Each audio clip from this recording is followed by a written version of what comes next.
अस्सलाम वालेकुम जी। वालेकुम सलाम। की हाल है भाईजान? ठीक है जी। हकीम साहब बड़ी मेहरबानी, तुसीं जनाब साडी तशरीफ ले आए जे जनाब, साडे बिस्मिल्लाह। इलाके च ते हकीम साहब ਨੂੰ ਅਸੀਂ ਆਪਣਾ ਫਾਰਮ ਵਗੈਰਾ ਵਿਖਾ ਰਹੇ ਹਾਂ ਜਨਾਬ। ਤੇ ਇਧਰ ਹकीम ਸਾਹਿਬ ਤੋਂ ਆਪਣੇ ਸਿਹਤ ਦੇ ਮੁਤਲਕ ਆਏ ਅਸੀਂ ਨਾ ਕੋਈ ਗੱਲ ਪੁੱਛ ਹੀ ਲਈਏ। ਬੂਰੀਆਂ ਬੰਨੀਆਂ ਨੇ ਤੇ ਇਹਦਾ ਮੁਤਲਕ ਇਹ ਡਰਾਇਆ ਗਿਆ ਸੀ ਸਾਨੂੰ ਕਿ ਜਨਾਬ ਇਹਨਾਂ ਦਾ ਜਿਹੜਾ ਘਿਓ ਹੈ ਨਾ ਉਹ ਤੁਹਾਡੀ ਸਿਹਤ ਵਾਸਤੇ ਬੜਾ ਨੁਕਸਾਨਦੇਹ ਆ। ਤੇ ਅਸੀਂ ਅੱਜ ਹकीम ਸਾਹਿਬ ਕੋਲੋਂ ਇਹਨਾਂ ਦੀ ਇਲਮ ਦੀ ਰੋਸ਼ਨੀ ਦੇ ਵਿੱਚ ਨਾ ਜਾਣਨਾ ਚਾਹੁੰਦੇ ਹਾਂ ਕਿ ਵਾਕਈ ਇਹ ਸਾਡੇ ਵਾਸਤੇ ਨੁਕਸਾਨਦੇਹ ਸੀ ਕਿ ਸਾਨੂੰ ਸਿਰਫ ਡਰਾ ਧਮਕਾ ਕੇ ਤੇ ਸਾਨੂੰ ਪੁੱਠੇ ਰਾਹ ਲਾ ਦਿੱਤਾ ਗਿਆ ਵੇ। ਤੇ ਹकीम ਸਾਹਿਬ ਸਾਨੂੰ ਜਰਾ ਮਿਹਰਬਾਨੀ ਰਹਿਨਮਾਈ ਕਰੋ ਕਿ ਇਹਦਾ ਇਹਨਾਂ ਦੇ ਮੁਤਲਕ ਕਿ ਇਹਨਾਂ ਦਾ ਦੁੱਧ ਘਿਓ ਜਿਹੜਾ ਸਾਡੇ ਵਾਸਤੇ ਕਿੰਨਾ ਕੁ ਮਫੀਦ ਹੈ। अस्सलाम वालेकुम जी। हमारे नवीद भाई हैं जी, माशाल्लाह काफ़ी इनके साथ तल्लुक़ है, हमारी दोस्ती है। तो घूमने आए इनके डेरे पे इलाके पे, तो कह रहे हैं जी माशाल्लाह बूरियां हमने बांधी हुई अपने डेरे पे, यानी बूरियां साढ़े को बजियां हैं तो ਇਹਦਾ ਘਿਓ ਤੇ ਮੱਖਣ ਸਾਡੇ ਲਈ ਠੀਕ ਹੈ ਕਿ ਨਹੀਂ, ਨੁਕਸਾਨ ਤਾਂ ਨਹੀਂ ਆ। ਅਸੀਂ ਤੇ ਡਰਨੇ ਆ ਕਿ ਕਹਿੰਦੇ ਕੋਲੇਸਟ੍ਰੋਲ ਹੋ ਜਾਂਦਾ, ਦਿਲ ਦੇ ਮਸਲੇ ਹੋ ਜਾਂਦੇ ਦੇਸੀ ਘਿਓ ਖਾਣ ਨਾਲ।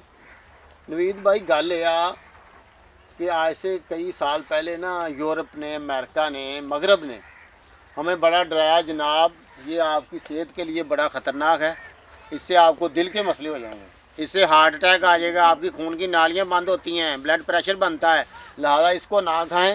ये ले डिब्बे वाला घी बनास्पति हैं जी, ये खाएं, ये आपके लिए बड़ा अच्छा, ये हल्का है, ये बड़ा भारी है, ये हज़म नहीं होता जल्दी, तो ये आपके जिस्म में रह जाता। बड़े नुकसान हैं इसके, सारा कुछ इसका उल्टा अब सामने आ चुका है। हम जो कैल्शियम लेते हैं ना, कैल्शियम दूध के अंदर कैल्शियम है, आपके दही के अंदर कैल्शियम है, कैल्शियम की टैबलेट भी कोई खा लेता, गोलियाँ, वो सारी हजम नहीं होती बल्कि आपके खून की नालियों के अंदर रह जाती। जब हम खाते हैं कैल्शियम को, दूध पीते हैं तो खून के अंदर ही कैल्शियम ने जाना है ना, फिर हड्डियों को जाना है, तो कुछ खून के नालियों के अंदर ही रह जाता है, और खून की नालियों के अंदर वो भी चिपकता है। हम समझते हैं कि कोलेस्ट्रॉल, ट्राइग्लिसराइड चिपकता है, कैल्शियम भी जमा होता है खून की नालियों के अंदर, वो भी खून की नालियों के रस्तों को ब्लॉक करता है, तंग करता है। इसके मक्खन घी के अंदर विटामिन K2 है। विटामिन K2 क्या करता है, खून दियां नालियां चो अजाफी वध कैल्शियम ਨੂੰ ਚੁੱਕਦਾ ਤੇ ਲਿਆ ਕੇ ਹੱਡੀਆਂ ਤੇ ਦੰਦਾਂ ਨੂੰ ਦਿੰਦਾ। ਦੇਖੋ ਕੁਦਰਤ ਦਾ ਕਿੱਡਾ ਇੰਤਜ਼ਾਮ, ਜਿਹੜਾ ਖੂਨ ਦੀਆਂ ਨਾਲੀਆਂ 'ਚ ਕੈਲਸ਼ੀਅਮ ਹੈ ਉਹਨਾਂ ਨੂੰ ਉੱਥੋਂ ਉਠਾਉਂਦਾ ਹੈ ਤੇ ਲਿਆ ਕੇ ਦੰਦਾਂ ਤੇ ਹੱਡੀਆਂ ਨੂੰ ਦੇ ਦਿੰਦਾ ਹੈ। ਖੂਨ ਦੀਆਂ ਨਾਲੀਆਂ ਦੀ ਸਫਾਈ ਵੀ ਕਰ ਦਿੰਦਾ, ਇਹਨਾਂ ਨੂੰ ਦੋਵਾਂ ਨੂੰ ਮਜ਼ਬੂਤ ਵੀ ਕਰ ਦਿੰਦਾ। ਪਹਿਲੇ ਪੰਜਾਬੀ ਬਾਬੇ 60-60 ਸਾਲ ਦੇ ਕਿਸੇ ਦੇ ਦੰਦ ਟੁੱਟੇ ਦੇਖੇ ਸੀ? ਪਹਿਲੇ ਸਾਡੇ ਬਜ਼ੁਰਗ ਦੰਦਾਂ ਦੇ ਨਾਲ ਅਖਰੋਟ ਤੇ ਬਦਾਮ ਤੋੜ ਲੈਂਦੇ ਸੀ। ਸਰ ਇੰਨਾ ਫਾਇਦਾ ਜੀ ਇਹਦਾ, ਇਹ ਤੁਸੀਂ ਜਾਣਦੇ ਹੋਵੋਗੇ। ਮਾਂ ਬਣਨ ਵਾਲੀਆਂ ਔਰਤਾਂ, ਹਾਮਲਾ ਔਰਤਾਂ ਨੂੰ ਦੇਸੀ ਘਿਓ ਖਿਲਾਇਆ ਜਾਂਦਾ ਸੀ, ਜਿਸਮ ਨੂੰ ਨਰਮ ਲਚਕ ਪੈਦਾ ਕਰਦਾ ਹੈ। ਔਰ ਜਦੋਂ ਇਹ ਮੌਕਾ ਆਉਂਦਾ ਨਾ, ਹੱਡੀਆਂ ਕਮਜ਼ੋਰ ਹੋ ਜਾਂਦੀਆਂ, ਅਜ਼ਾ ਕਮਜ਼ੋਰ ਹੋ ਜਾਂਦੇ ਨੇ, ਠੀਕ ਹੈ, ਤੇ ਜਨਾਬ ਇਹ ਅਜ਼ਾ ਨੂੰ ਪਾਵਰ ਦਿੰਦਾ ਤੇ ਔਰਤਾਂ ਸਿਹਤਮੰਦ ਮਜ਼ਬੂਤ ਰਹਿੰਦੀਆਂ, ਬੱਚੇ ਘਰ ਹੀ ਪੈਦਾ ਹੁੰਦੇ ਸੀ, ਠੀਕ ਹੈ। ਉਹਨਾਂ ਨੂੰ ਵੀ ਡਰਾਏਗਾ, ਉਹ ਨਾ ਖਾਣਾ, ਤੁਹਾਨੂੰ ਹਜ਼ਮ ਨਹੀਂ ਹੋਣਾ, ਤੁਹਾਡਾ ਮਿਹਦਾ ਖਰਾਬ ਹੋ ਜਾਣਾ। ਔਰਤਾਂ ਨੇ ਉਹ ਵੀ ਖਾਣਾ ਛੋੜ ਦਿੱਤਾ। ਅੱਜ ਕੱਲ੍ਹ ਦੀ ਨੌਜਵਾਨ ਨਸਲ ਔਰਤਾਂ ਨਹੀਂ ਖਾ ਰਹੀਆਂ। ਡਿਲੀਵਰੀ ਦੇ ਦੌਰਾਨ ਔਰ ਬੱਚਾ ਹੋਣ ਤੋਂ ਬਾਅਦ ਦੇਸੀ ਘੀ ਖਿਲਾਓ। ਅੱਜ ਵੀ ਉਹਨਾਂ ਹੀ ਫਾਇਦਾ ਜਿਹੜਾ ਅੱਜ ਤੋਂ 100 ਸਾਲ ਪਹਿਲੇ ਫਾਇਦਾ ਸੀ, ਫਾਇਦਾ ਖਤਮ ਨਹੀਂ ਹੋ ਗਿਆ, ਅੱਜ ਵੀ ਉਹਨੇ ਹੀ ਫਾਇਦੇ ਜੀ, ਠੀਕ ਹੈ। ਕਿ ਸ਼ਰਤੇ ਖਾਣਾ, ਸ਼ਰਤੇ ਖਾਣਾ ਕਹਿੰਦੇ ਨੇ ਕਿ ਪੇਟ ਤੇ ਭਾਰੀ ਆ, ਇੰਤੜੀਆਂ ਵਾਸਤੇ ਭਾਰੀ, ਹਜ਼ਮ ਨਹੀਂ ਹੁੰਦਾ, ਹਜ਼ਮ ਨਹੀਂ ਹੁੰਦਾ, ਇਹ ਵੀ ਝੂਠ ਸੀ। ਇਹਦੇ ਵਿੱਚ ਇੱਕ ਗਜ਼ਾਈ ਜੂਜ਼ ਆ ਬੈਟਰਿਕ ਐਸਿਡ, ਸਹੀ ਹੈ। ਉਹ ਜਦੋਂ ਸਾਡੀ ਮਿਹਦੇ ਤੋਂ ਥੱਲੇ ਇੰਤੜੀਆਂ 'ਚ ਜਾਂਦਾ ਨਾ, ਇੱਥੇ ਗੱਠ 'ਚ ਜਾਂਦਾ ਹੈ, ਤੇ ਉਹਨਾਂ ਨੂੰ ਬੜਾ ਤੇਜ਼ ਕਰ ਦਿੰਦਾ ਗੱਠ ਨੂੰ। ਉਹ ਅੱਛੀ ਤਰ੍ਹਾਂ ਹਜ਼ਮ ਹੁੰਦਾ ਹੈ, ਅੱਛੀ ਤਰ੍ਹਾਂ ਖੁਰਾਕ ਨੂੰ ਜਿਸਮ ਦਾ ਹਿੱਸਾ ਬਣਾਉਂਦੇ ਨੇ। ਇਹ ਦੇਸੀ ਘਿਓ ਮਿਹਦੇ ਨੂੰ ਤਰ ਰੱਖਦਾ। ਪਹਿਲਾਂ ਕਹਿੰਦੇ ਤੇਰੀਆਂ ਅੰਤਰਾਂ ਤਰ ਰਹਿਣ, ਸਾਰੇ ਤਰ ਕਰਨ ਵਾਲਾ ਜੇ। ਜਦੋਂ ਇਹ ਤਰ ਹੀ ਹੁੰਦੀਆਂ, ਸਾਫ਼ ਹੀ ਹੁੰਦੀਆਂ, ਤੇ ਪੇਟ ਵੀ। ਇੱਕ ਹੋਰ ਬੜੀ ਬਿਮਾਰੀ ਜਾਣਦੇ ਹੋਵਾਂਗੇ, ਕਹਿੰਦੇ ਉਮਲ ਮਰਾਜ਼, ਮਰਜ਼ਾਂ ਦੀ ਮਾਂ, ਕੀ ਕਬਜ਼, ਕਬਜ਼ ਦਾ ਵੀ ਖਾਤਮਾ ਕਰਦਾ ਦੇਸੀ ਘਿਓ। ਸਹੀ। ਫਿਰ ਤੁਹਾਨੂੰ ਯਾਦ ਹੋਵੇ ਖਾਂਸੀ ਬਚਪਨ 'ਚ ਲੱਗਦੀ ਹੋਵੇ ਹੈ, ਤੇ ਸ਼ੱਕਰ ਦੇ ਵਿੱਚ ਗੁੜ 'ਚ ਪਾ ਕੇ ਦੇਸੀ ਘਿਓ ਖਾ ਗਈ ਹੈ, ਤੇਰਾ ਗਲਾ ਖਰਾਬ ਹੈ, ਸਹੀ ਹੋ ਜਾਏ, ਤੇ ਤੇਰੇ ਫਿਫੜੇ ਜਿਹੜੇ ਨੇ ਉਹ ਸੈੱਟ ਹੋ ਜਾਏ।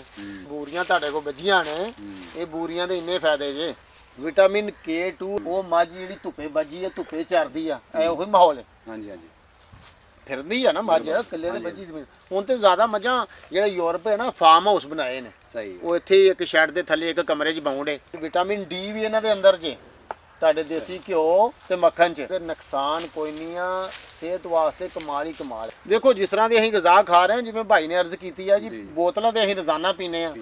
ਸਰ ਜੀ ਕਿੰਨੇ ਕੈਮੀਕਲ ਨੇ, ਕਿੱਧਰ ਜਾਂਦੇ ਨੇ ਬੋਡੀ ਦੇ ਅੰਦਰ ਨੇ ਨਾ ਬੋਡੀ ਕੈਮੀਕਲ ਜਮਾ ਹੋ ਰਹੇ ਨੇ ਇਸ ਤਰ੍ਹਾਂ ਹੀ ਤੇ ਸਰ ਦੇਸੀ ਘਿਓ 'ਚ ਹੀ ਫਾਇਦਾ ਹੈ ਕੈਮੀਕਲ ਨੂੰ ਜਿਸਮ ਤੋਂ ਆਊਟ ਵੀ ਕਰ ਦਿੰਦਾ ਯਾਨੀ ਜਿਸਮ 'ਚੋਂ ਨੇ ਦੇਸੀ ਘਿਓ ਨੇ ਕੈਮੀਕਲ ਨੂੰ ਤੁਹਾਡੇ ਨੂੰ ਕੱਢ ਦੇਣਾ ਦਿਮਾਗ ਵਾਸਤੇ ਦਿਮਾਗ ਕਦੀ ਖਾਦਾ ਸਰ ਮਗਜ਼ ਚਿਕਨਾਈ ਹੈ ਨਾ ਸਾਰੀ ਕੀ ਆ ਸਹੀ ਚਿਕਨਾਈ ਆ ਚਿਕਨਾਈ ਹੈ ਤੇ ਸਾਡੇ ਸਾਰੇ ਦਿਮਾਗ ਨੂੰ ਚਿਕਨਾਈ ਚਾਹੀਦੀ ਫੈਟ ਚਾਹੀਦਾ ਠੀਕ ਹੈ ਨਾ ਤੇ ਇਹ ਕੀ ਆ ਚਿਕਨਾਈ ਆ ਫੈਟ ਆ ਇਹਦੇ ਵਾਸਤੇ ਵੀ ਕਮਾਲ ਹੈ ਬੱਚਿਆਂ ਨੂੰ ਖਿਲਾਇਆ ਕਰੋ ਸਰ ਵੱਡੇ ਵੀ ਖਾਣ ਬੁੱਢਿਆਂ ਨੂੰ ਵੀ ਖਵਾਓ ਹਰ ਉਮਰ 'ਚ ਫਾਇਦਾ ਹੀ ਫਾਇਦਾ ਹੈ ਦਿਮਾਗ ਦੀ ਮੈਮਰੀ ਸ਼ਾਰਪ ਕਰੇਗਾ ਤੇਜ਼ ਕਰੇਗਾ ਸਹੀ ਗੱਲ ਹੈ। ਠੀਕ ਹੈ ਯਾਦਾਸ਼ਤ ਬਿਹਤਰ ਕਰੇਗਾ ਦੇਸੀ ਘਿਓ ਆਪਣਾ ਇਹਨਾਂ ਦਾ ਬਣਿਆ ਬੂਰੀਆਂ ਦਾ ਬੂਰੀਆਂ ਹੁਣ ਕਾਲੀਆਂ ਹੁਣ ਸਾਰਿਆਂ ਦਾ ਫਾਇਦਾ ਹੀ ਫਾਇਦਾ ਜਿਹੜੇ ਮਰਦਾਨਾ ਸਿਹਤ ਵਾਲੇ ਹਾਰਮੋਨ ਨੇ ਨਾ ਉਹਨਾਂ ਨੂੰ ਵੀ ਚਿਕਨਾਈ ਚਾਹੀਦੀ ਆ ਦਿਹਾਤੀ ਦੀ ਸਿਹਤ ਵੀ ਅੱਛੀ ਹੁੰਦੀ ਹਰ ਹਾਲਾਤ ਨਾਲ ਤੇ ਸਾਰੇ ਇਹ ਉਧਰ ਵੀ ਫਾਇਦਾ ਪਹੁੰਚਾਉਂਦੀ ਹੈ ਮਰਦਾਨਾ ਸਿਹਤ ਕੂਵਤ ਹੀ ਬਾਹਰ ਰੱਖਦੀ ਹੈ ਇੱਕ ਹੋਰ ਇਹਦਾ ਫਾਇਦਾ ਸੁਣੋ ਪੁਰਾਣੇ ਦੌਰ ਦੀਆਂ ਮਾਈਆਂ ਸਿਰ ਚ ਲਾਉਂਦੀਆਂ ਹੁੰਦੀਆਂ ਸੀ ਲਾਉਂਦੀਆਂ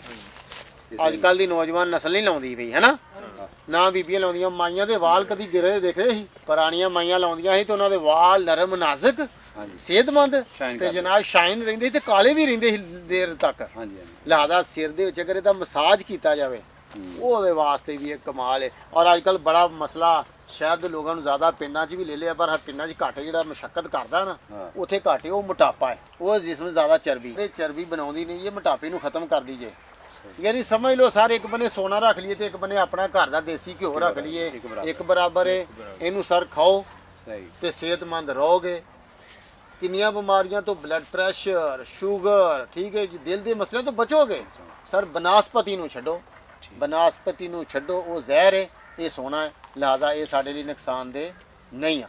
उम्मीद है जी लोगों को भी फ़ायदा पहुंच जाएगा। पंजाबी ट्रेंड चल गया, भाई ने पंजाबी में पूछा, हम भी पंजाबी में जवाब दिया। उम्मीद है आपके लिए वीडियो मुफीद साबित होगी। अल्लाह हाफिज़।